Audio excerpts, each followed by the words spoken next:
Through that. It's a lot nicer. So like I said, I usually start out with just some simple questions first. And Bobby, I'll start with you. I mean, he's not going to say it, so I'm going to say it. What was it like kind of replacing a legend and kind of stepping into those shoes? I mean, Gerk talked about how he had to replace Kober. Now you had to replace Gerk. What was that like? I mean, you've seen that you've seen all of that tradition. Yeah, I was there for the first transition and now the second, and it's extremely tough. But what's nice is he still helps me every day. So you have to Wait, replace is him that nice or is that not nice?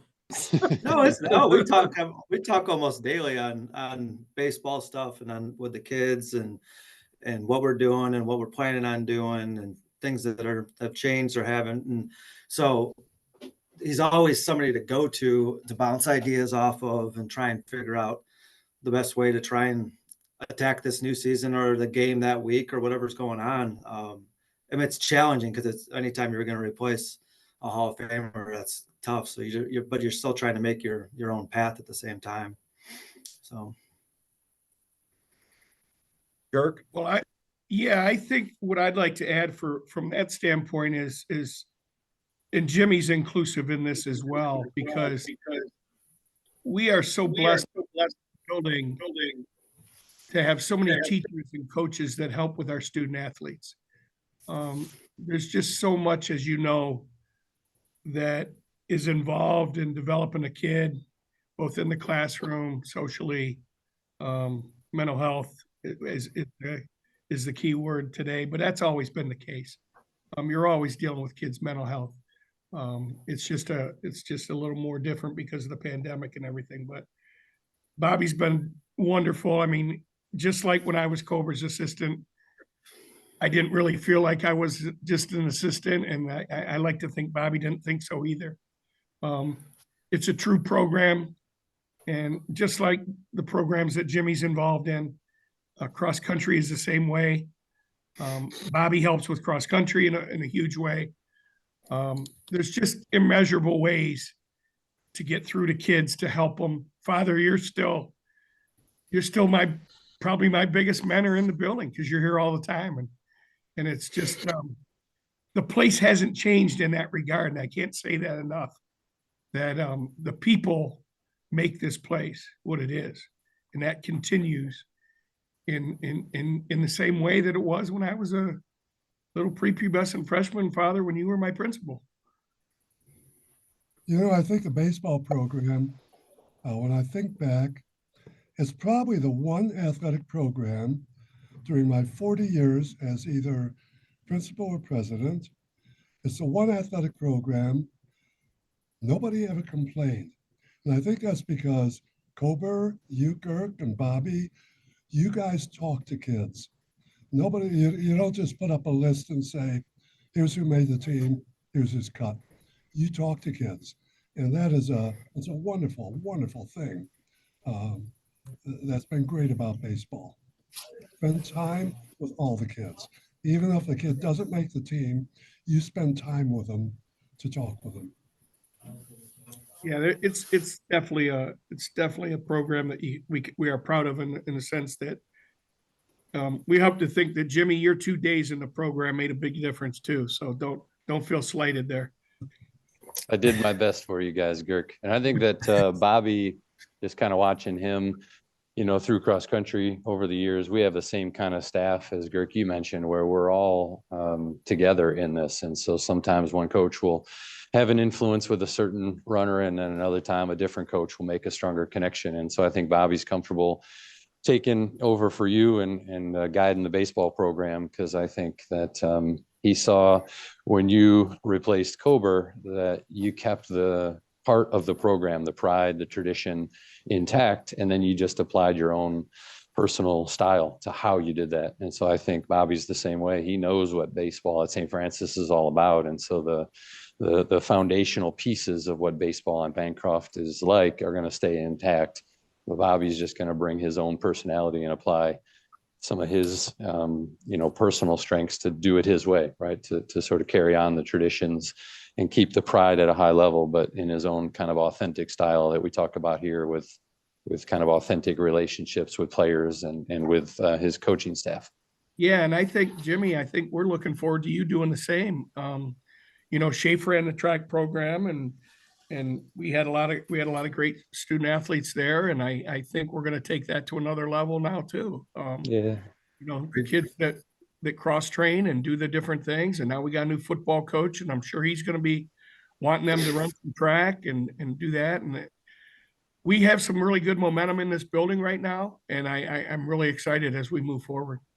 Yeah, I remember when I followed Gary Bryan in my first year coaching as someone who had no cross country experience. It was a little intimidating because you know where the standard of the program is supposed to be, and you want nothing more than to keep it there or take it even further. And I think with Gary was the same kind of as Bobby was describing with you, Gerk, is that he gave me the freedom to do it my way, but he was always a resource. And I talked to him once, twice a week. And sometimes I believed in his input and took his advice. And other times I kind of respected where he was coming from and decided I wanted to try a different way, but it was invaluable to have his presence and know he was supporting us. And same way with George. I'm sure we've talked already and we'll continue to talk, you know, through the spring, that, you know, you just want some consistency for the sake of the athletes and the sake of the program and to represent the school and make the alumni proud. And I've already talked with Coach Linke, and he and I are excited to kind of develop some strength and speed together, and hope what we do in the spring translates to a good first step for him in the football program. Yeah. Bobby, From an administrator's perspective, all three of you guys are the kind of coaches that we need here at St. Francis, because you're not in it for your own record or your own glory, your own recognition. All three of you guys are truly in it because of the kids. And that's how every coach should be. so we'll go from there. All right. Gerk, you got some stories about these guys that'll bear. You told me I had to go PG, so I do have to tell a little bit of a story that happened not too long ago with a gentleman at a local establishment that owns it, and he did ask me if I'm still throwing baseballs in the classroom at the kids, and I said, well, certainly, some traditions never change. And he said, good, because that straightened my butt up right away. When I was a freshman, I chucked one at him and got him going. So there are still some old school traditions. I don't have like Father O could attest to, I don't have the Father Sadek traditions, but I do tell the stories of Father Sadek still. And Jimmy, it's funny you brought up Father Ebenho, because I still have his lectern in my classroom, and that's how we honor him in our new wing. I keep that wooden lectern that he's had forever. And yeah, stories are endless, Danny, and these two guys. I've got a lot of memories with them, good and bad. Just like Jimmy said, I just wish we could take our parents and have Jimmy explain to them what it means to be a parent and a fan, instead of a parent and everything else that they want to be, because they really truly miss the genuine St. Francis experience sometimes, I think, because they're afraid to let their kid fall down and skin his knee and get ripped by a coach and do the things that we've all done. And it's funny you say that, Gerk, because I remember after a football game, Josh's senior year, you know, you could tell his football career here didn't go as he anticipated, and he knew certainly it didn't finish, you know, maybe the way that, you know, he knows some of mine did, with some great memories from some guys. But I pulled him aside, I think gave him a hug after the Clay game, and it was just a comment that he was the same type of person in the high points when the team was performing well and he or others were enjoying success, and he was the same type of person when it was a real struggle, and you just had to find, you know, way to stay positive when team success and maybe personal success wasn't coming. And I told him it might not mean much to him today, but if he can be the same type of leader and positive person in the highs and the lows, there's a extreme value to that at the collegiate level, in the workplace, and in his own personal relationships and your family. I mean, if you can be the same type of, you know, father and husband when things are going well as you are when things are going poorly, there's just no replacing that kind of character. Yeah, we've always said in the baseball program, and Bobby can attest to this. I mean, we've always said, don't let a baseball game determine who you are. You know, you're going to win, you're going to lose, you're going to have moments that you regret, but just be the solid person that you are. But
plenty of stories of, I mean, coaching wise, Gerk and I on the road and stuff. I mean, we're leaving for coaches clinic again this Thursday down at the state clinic, and none of those stories can be told, but all the times, and I mean, road trips to Youngstown when he first took over as head coach, and then driving back and making reverse raffle at like 3 hours into it. And but all the trips to Cleveland, Florida that we've gone to, how many times to Disney, and then started going to Charleston now. So now Coach Kober's back involved with the program down there, and he comes and throws BP, and it comes to every game, and I mean, practices with us and plays and everything at all the games. I mean, there's not like, I don't know if I could tell one story that would sum up Gerk and I's relationship, but just all the battles that we've gone in through, and just I don't know, so many good memories. It's hard to pinpoint one, I Oh, guess. no. Absolutely. Father O, do you have anything else for these characters on the calls here? Do you have any? No, these are all three great characters, though. Like I said, three great families. Great. Yeah, you're right, Father. We've been blessed with each other. We've been blessed with families, but it still comes back to, I still think, and who we're talking to in this call is the oblate influence in all of our lives, and you're at the top of that heap. You and Father Healy and Father Landgraf and Father Sadek and the current ones. We're blessed with the young guys now with Zobler's leadership and Father Joe Newman and Rudy, and the oblate influence is so strong. And I don't think there's a Catholic school around here, well, I know there isn't, that has the influence that we have and the faith that we have behind is our backbone of our school. I mean, our four pillars are truly genuine. And when we started the marketing of those four pillars, the spiritual and the faith and the physical, and I don't think anybody can match the faith-based education that comes out of St. Francis.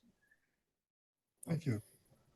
Gentlemen, thank you for taking the time today to talk with us about it. This is the stuff that we do for One Day for the Knights. This is something Gerk and I started, and it's absolutely one of the best parts of this that we do. Through One Day for the Knights, this is the 5th year of it, and we've raised a little over $500,000 in those 4 years to help those families who may not have been able to experience something like this. I know Father O, that's what his goal of the foundation is to make sure that anyone who wants to go to St. Francis can go to St. Francis.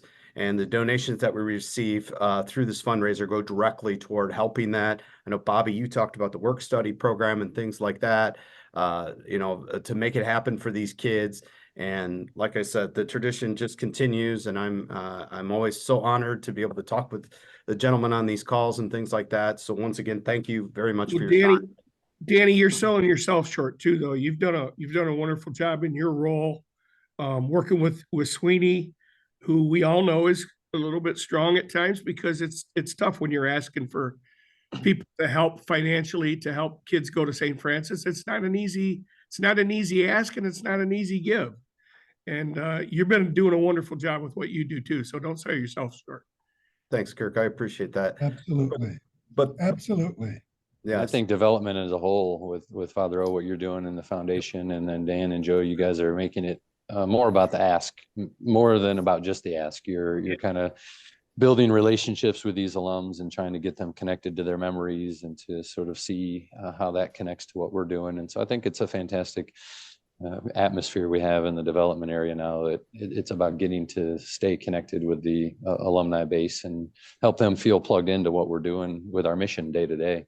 Exactly. And if they can help in other ways, great. But if they are able to help financially, fantastic. And I think you guys are all doing a great job in that area. I will stop the recording now.